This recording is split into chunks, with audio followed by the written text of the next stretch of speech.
এখনকার মা বোনেরা ওই সিরিয়াল দেখে আর নিজের চরিত্রের সঙ্গে মিলায়। কি বলছেন আপনারা বলুন? হ্যাঁ, আপনাদের দিকে সামনে নাকি আচ্ছা, খুব আছে, বলবো, খালি বসে থাকেন। আজকে একেবারে কলা ছিলা করে ছিলি দিয়ে যাবো। থাকবেন তো নাকি না পালাবেন? পালায়েন না, তাহলে হবে না। একবারে শুনিয়ে দেবো, চলে যাক, যখনটা হবে হোক নি। এই তুমি মুখ ঢাকে তো কেন? মেয়ে ছিলে নাকি? মুখ ঢাকা মাল মানে বুঝে নিবেন গোলমাল। এখনকার ছেলে মেয়েরা যারা মুখ ঢাকিয়ে দেখবেন হয় পালিয়ে যায়, না হলে দেখবেন কোন অন্যায় কাজে লিপ্ত। কি বলছেন আপনারা বলেন? মুখে মুখোশ পড়ছে, বলছে গরুর মুখে মুখোশ দেওয়া হয় না। হ্যাঁ, ঠিক না বেরিয়ে জোরে বলুন। হ্যাঁ, এ মুসলমান দরদি আমার ভাইয়েরা, আজকে শোনাবো আপনাদেরকে স্বামী স্ত্রীর মহব্বত কি জিনিস, এটা শোনাবো। একটু বসে থাকে।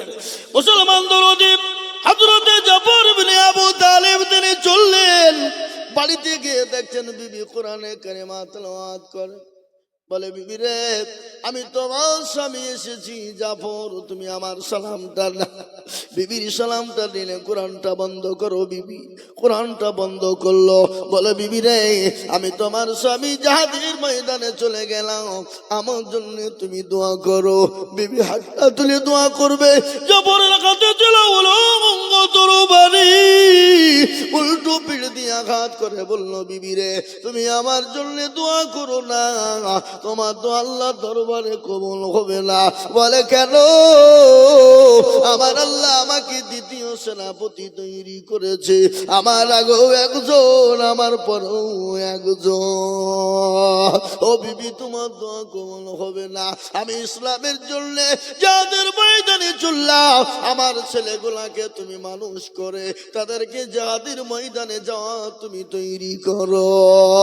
হযরত জাফর তিনি বাড়ির দিকে রওনা হয়ে গেলেন। পেছনের দিকে ছেলে মেয়েরা, বিবির আপনার কাটা কবিতরের মতো, কাটা কবিতর যেমন, কাটা মুরগি যেমন জমিনে পড়ে ছটপট ছটপট ছটপট ছটপট করে, হযরতে জাফরের বিবি ছেলে মেয়েরা জমিনে পড়ে তারা ছটপট ছটপট ছটপট আব্বু আব্বু বলে ডাক দেয়। জাফর রাদিয়াল্লাহু তাআলা আনহু একটা বারের জন্য পেছনের দিকে এরকম করে ঘুরিয়ে দেখলেন না।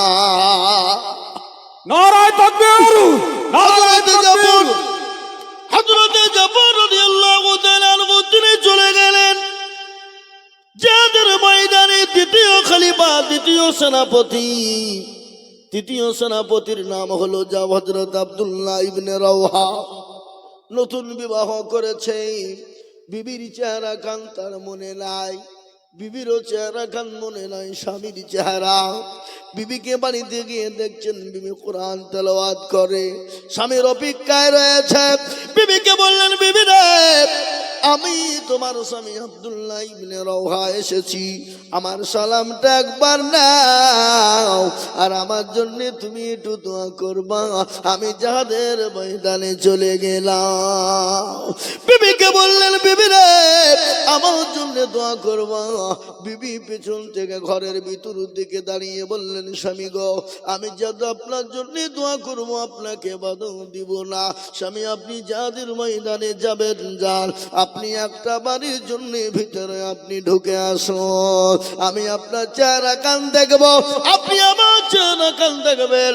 যাদের ময়দানে যদি আপনি শহীদ হয়ে যান, কিয়ামতের দিন আমি আপনার চেহারা কানে জানে খুঁজে পেয়ে যাই। জাফর বললে, বিবি রে, এই উদ্দেশ্য যদি তোমার হয়, হাজার ঘোড়ার ভিতরে একটা ঘোড়াও যদি সাদা থাকে, বলো বিবি তুমি খুঁজে পাবে কিনা? বলে, অবশ্যই আমি পাবো। বলে, বিবি রে, তুমি চিন্তা করো না, অবশ্যই তুমি আমাকে খুঁজে পেয়ে যাবে। নারায়ে তাকবীর, নারায়ে তাকবীর। কোরআন হাদিসের আলো, কোরআন সুন্নাতের আলো। হযরতে জাফর হযরত আব্দুল্লাহ ইবনে রাওহা বললেন, বিবি রে, আমি তো ভিতরে যেতে পারবো না। বলে, কেন? আমি যদি তোমার কাছে ভিতরে চলে যাই, তুমি আমাকে প্রেম নিবেদন করবা, আর আমি তোমার প্রেমে পাগল হয়ে যাব, আর আমি জাহাদের ময়দানে যেতে পারবো না। ও বিবি, আমি তৃতীয় সেনাপতি হিসাবে আমার নবী আমাকে নিযুক্ত করেছে রে বিবি, আমি তোমার ভিতরে ঢুকতে পারবো না।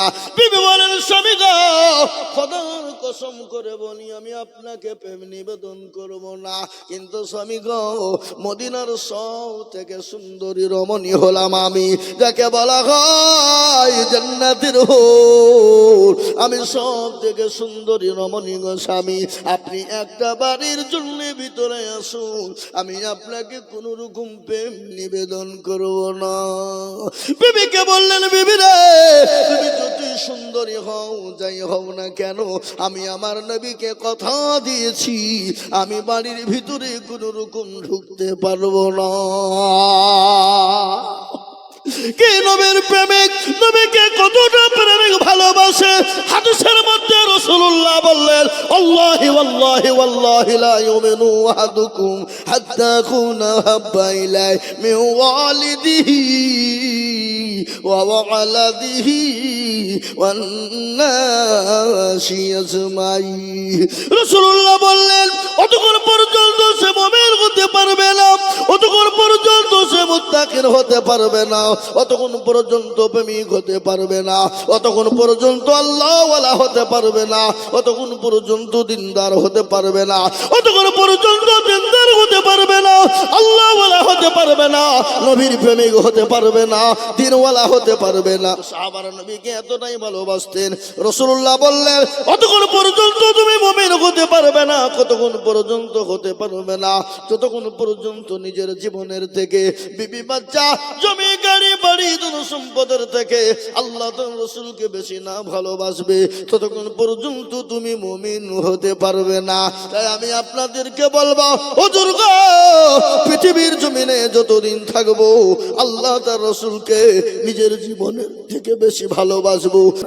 এ বাবা, যেটা কেউ দেখে না সেটা দেখেন কে, যেটা কেউ জানে না সেটা জানে কে, যেটা কেউ বোঝে না সেটা বোঝেন কে।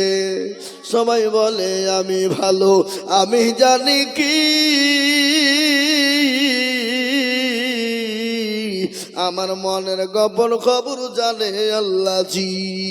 আলোতে আধারে নির্জনেতে কোথা কি করেছ তুমি সব জানে সে, সেখানে চোখে দেখেও যাবে না ফাঁকি, আমি জানি কি। মুসলমান গো, কেউ যেটা জানে না আল্লাহ সেটা জানে, যেটা কেউ দেখে না আল্লাহ দেখে।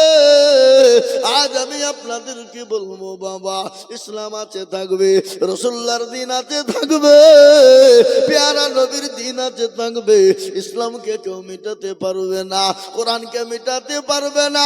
বলুন তো কোরআনের মালিক কে? কোরআনের মালিক হলেন আমার আল্লাহ। আল্লাহ নিজেই বললেন ইন্না নাহানু নাযালনা যিকরা ওয়া ইন্না লাহু লাহাফিজুন। আল্লাহ বললেন কোরআনের মালিক আমি আল্লাহ। পৃথিবীর জমিনে কেউ যদি কোরআনের বিরোধিতা করে আমি আল্লাহ তাকে দুনিয়ার জমিনে ধ্বংস করে দিব।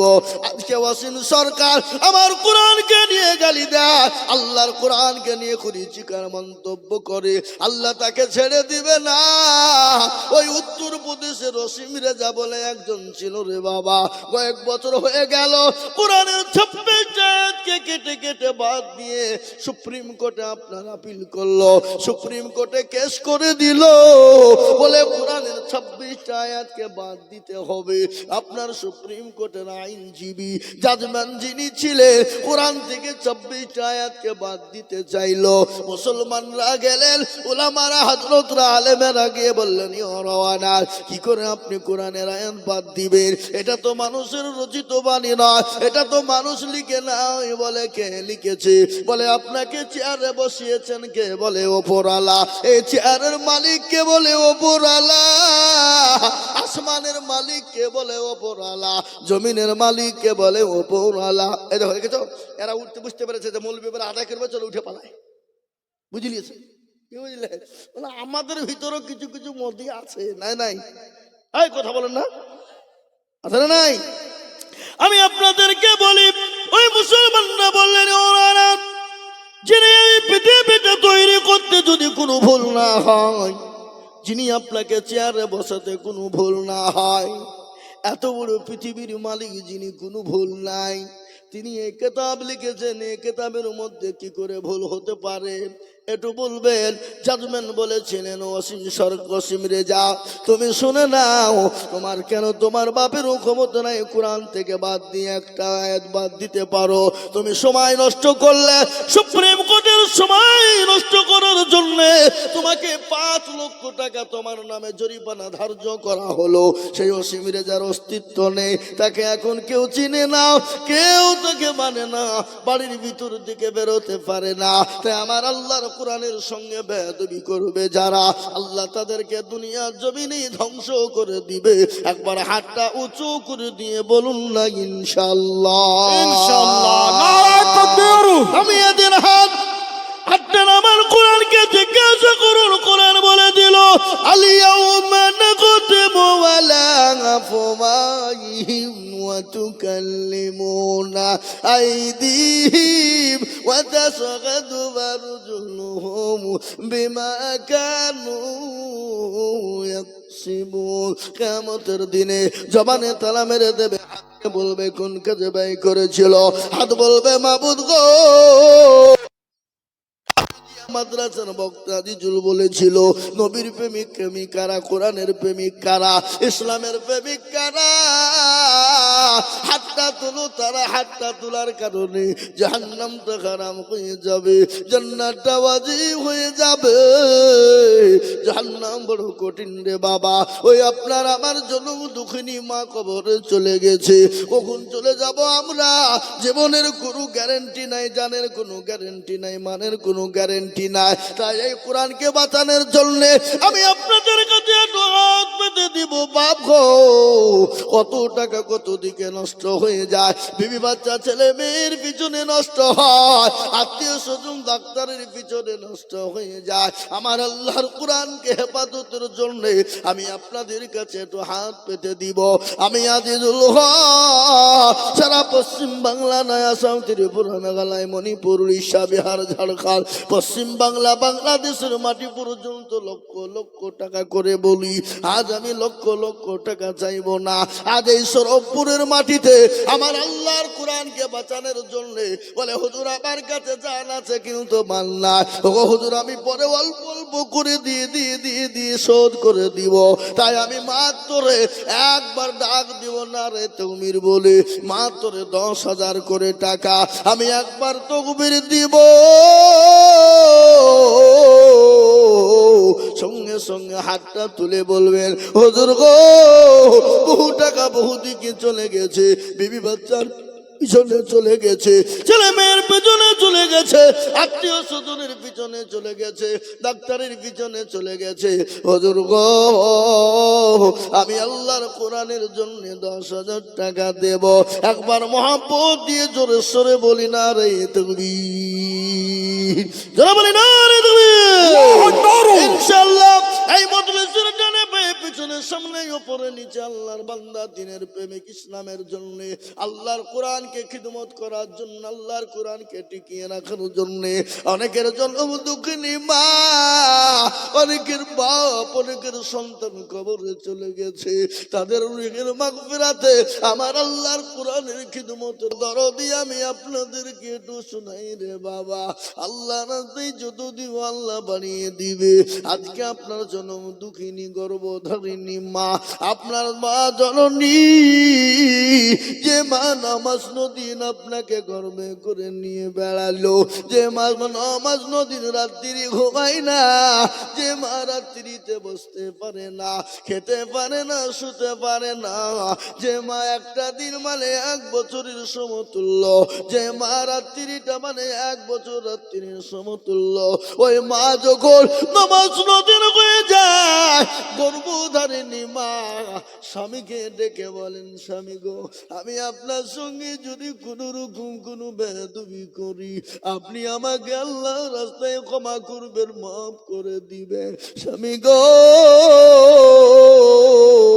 আমার কলিজার সন্তানদেরকে রেখে গেলাম, আমার কলিজার সন্তানদেরকে আপনি লালিত পালিত করবেন।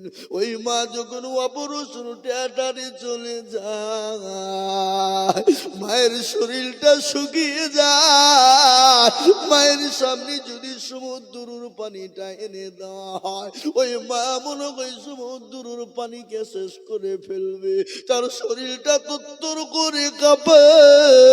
বিজ্ঞানিকরা বলে ওই মা যখন সন্তান ভূমিতে সময় হয়, ওই কলিজাতে সন্তান এত জোরে লাথি দেয়, এত জোরে লাথি দেয়, কলিজা পেটে মায়ের শরীর দিয়ে রক্তর ভূমকানি ছুটে রে বাবা, কেজি কেজি বাল্টি বাল্টি রক্ত ঝরে। বিজ্ঞানী বলেছেন ওই কলিজায় যদি কোন পুরুষের মারা হতো, পুরুষ সঙ্গে সঙ্গে কলিজা পেটে মারা যেত রে বাবা। ওই মা যখন সন্তানের চেহারা কাল দেখে, সঙ্গে সঙ্গে মা নামাজ নদীনের যন্ত্রণা, সমস্ত রক্ত বেদনা মা পানির মতো আপনার পানি হয়ে যায়। ওই মা যাদের দুনিয়া জমিনে অসুস্থ হয়ে আছে, ওই মা যাদের কবরে চলে গেছে, ওই মায়ের নামে এমন গুরু দরুদের বেটা নাই। মা তোর 10,000 টাকা দেনে বলো।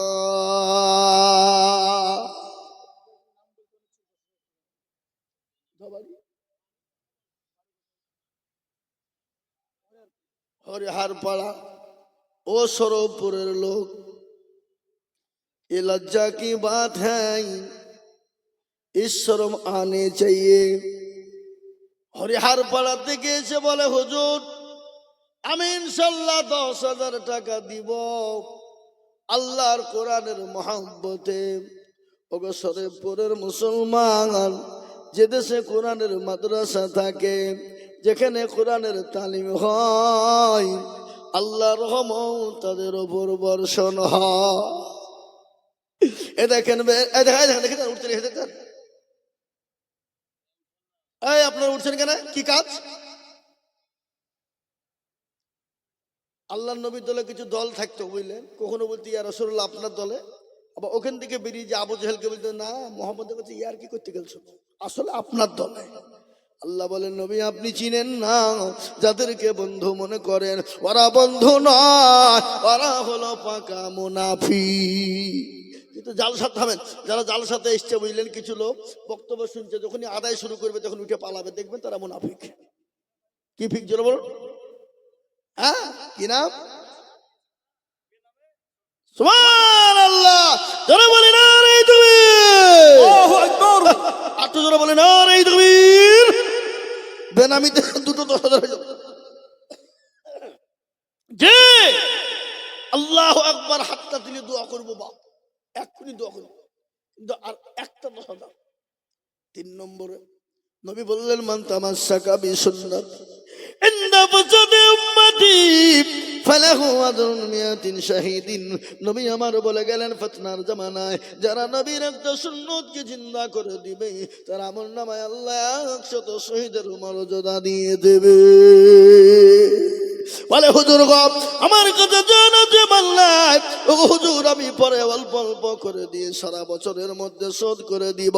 তাই 10,000 টাকার দাতা এই মাদ্রাসার খেতে কাঙ্গি সেক্রেটারি, ক্যাশিয়ার, সভাপতি, কমিটি সকলকে বলবো 3 নম্বর আর একজন 10,000 টাকা দিয়ে আমার আল্লাহর দরবারে হাত কাটা উঁচু করে দেব ইনশাআল্লাহ। আর একটা 10,000 টাকা দাতা আপনারা মনে করছেন বেনামিতে দিলে নেকি বেশি হয়, এ বাবা আপনার দেখে যদি আর একজন কেউ দেয় তাহলে আপনার নেকি তো কিন্তু ডবল হয়ে যায়।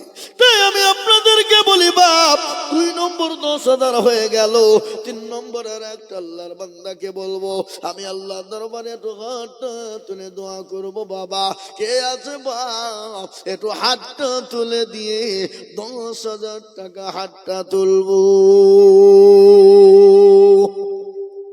ইনশাল্লাহ। এ বাবা যে দেশের মানুষের গ্রামে মাদ্রাসা দেখবে, সে দেশের মানুষ যদি দালশীল না হয়, দিল যদি ভালো না হয়, অন্তর যদি ভালো না হয়, সে মাদ্রাসা বড় হতে পারে না, পারে না। বেলডাঙ্গা সুরুলিয়া জুরুলিয়ায় চলে যান, সারগাছি চলে যান, বেলডাঙ্গার মানুষ কোটি কোটি টাকা দেয়, লাখ লাখ টাকা দেয়। সেদিন সুরুলিয়া মাদ্রাসায় জালসা করলাম, কর্ণ সুবর্ণ থেকে 2 জন ব্যক্তি এসে বললো 3 লাখ করে 6 লাখ। ওরা দিতে চেয়েছিল 1 লাখ। আমি তাদেরকে একটু অনুরোধ করলাম, ভাই মাদ্রাসা, বলো ঠিক আছে 3 লাখ করে দিব। এ বাবা, সুরুলিয়া মাদ্রাসা 1 কোটি 22 লক্ষ টাকা কালেকশন।